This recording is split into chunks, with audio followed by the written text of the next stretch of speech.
Today we're going to talk about all the Super Soldier Serums in the MCU. When we say Super Soldier Serum, we all think of Captain America. But this isn't just Captain America's story.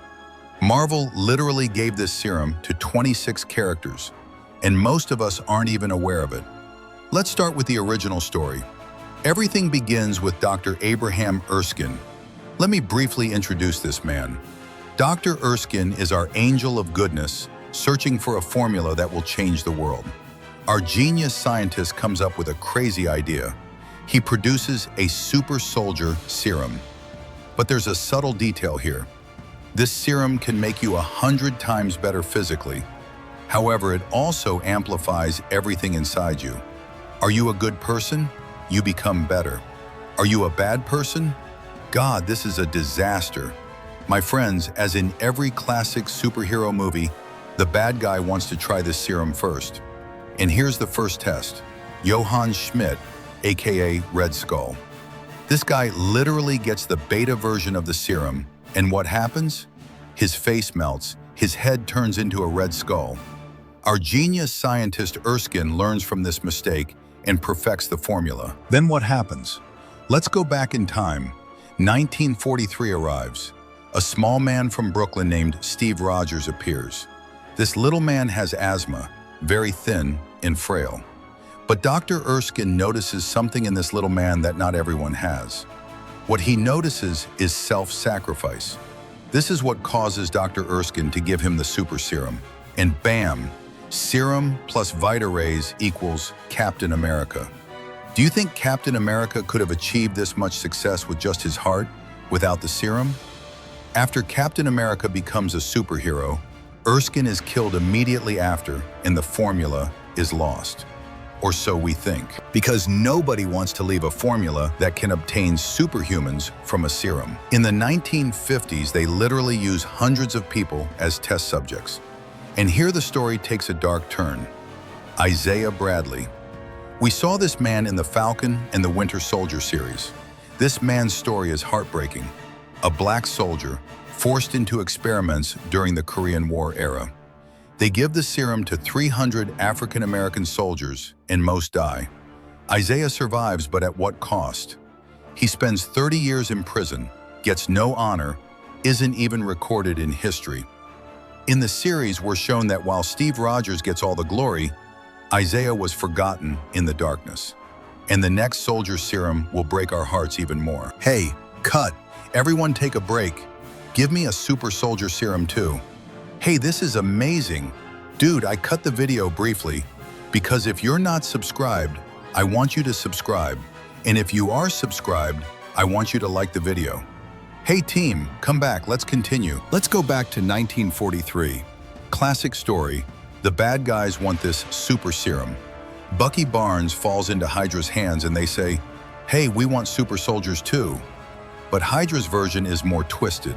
Serum plus brainwashing. Literally, a perfect assassin is created. And of course, Bucky isn't the only soldier with super serum powers. This serum is given to 5 Russian soldiers, and they're literally kept frozen on ice in Siberia. Don't worry right away, this character called Zemo destroys these 5 soldiers in Civil War. Meanwhile, the Soviets are making their own versions. Alexei Shostakov, aka Red Guardian, Russia's Captain America. We see this guy in Black Widow, and he's low-key funny, but also tragic at the same time, because he's also a pawn of the system. Now the question, with so many super soldiers, why is Steve Rogers still the best? I'll give you the answer soon. First, let's look at the Flag Smashers era. As you'll remember from Endgame, billions of people returned thanks to Tony, and a new character is born, Karli Morgenthau. This girl finds 20 vials of Super Soldier Serum, and what does she do? She gives it to 8 of her friends and forms the Flag Smashers group. 8 people get powered up at the same time and literally terrorize the world. Karli's story is tragic because she's not a villain, just an idealist who chose the wrong path. The serum's power didn't make her bad. Circumstances made her bad. Remember what Erskine said? The serum amplifies what's inside. Karli had anger and disappointment inside, and the serum made it explosive. But the real question, where did these serums come from? And are there still more? Of course, while we're on the subject, let's look at the John Walker tragedy. Our real Captain America had decided to go back in time and live with his girlfriend, if you remember. His elderly version came and gave the shield to Falcon. But Falcon did what every guy who's going to become a superhero in the future does, and handed the shield over to the government. Would you do the same if you were him? To continue, the public needed a superhero. So the government chose a new hero. This man is John Walker. This man is a successful soldier, but doesn't have superpowers. Nobody respects him. In one scene, bad guys even spit in his face. John Walker drinks the serum he captured with his psychology. But there's one problem. Since he's not exactly a good man, his dark sides emerge. What happens in the end? He literally crushes a man's head with the shield, and the world watches. This moment is one of the MCU's most brutal scenes because it shows us that the serum doesn't always create heroes. Okay, now the most important question.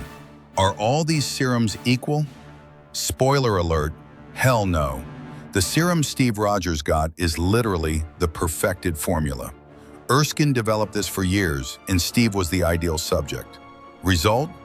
Peak human condition, enhanced healing, basically Marvel's Superman.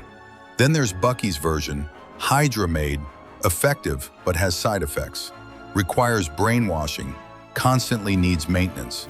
Think of it like iPhone versus Android. Both work, but one is optimized. The serum Isaiah got is experimental and unstable. That's why he suffered so much. Flag Smashers is modern but diluted. They're strong, but not at Steve's level. And Red Skull? Oh boy, that's the beta version. Powerful, but literally monstrous. Peak, we have Super Soldier at home energy. Here's the hierarchy. 1. Steve Rogers, OG perfection. 2. Bucky/Winter Soldiers, HYDRA optimization. 3. Isaiah, experimental success. 4. Red Guardian, Soviet reverse engineering. 5. Flag Smashers/Walker, modern diluted. 6. Red Skull, prototype disaster. Future prediction. We'll see more super soldiers, but none will be at Steve Rogers' level. Because the problem isn't the serum, it's the person. And Steve Rogers is irreplaceable. Real question, if you were in that position, would you take the Super Soldier Serum? Think about the risk-reward. You become powerful, but it amplifies who you are. My friends, I have a video where I examine all the spider bites in the Spider-Man series.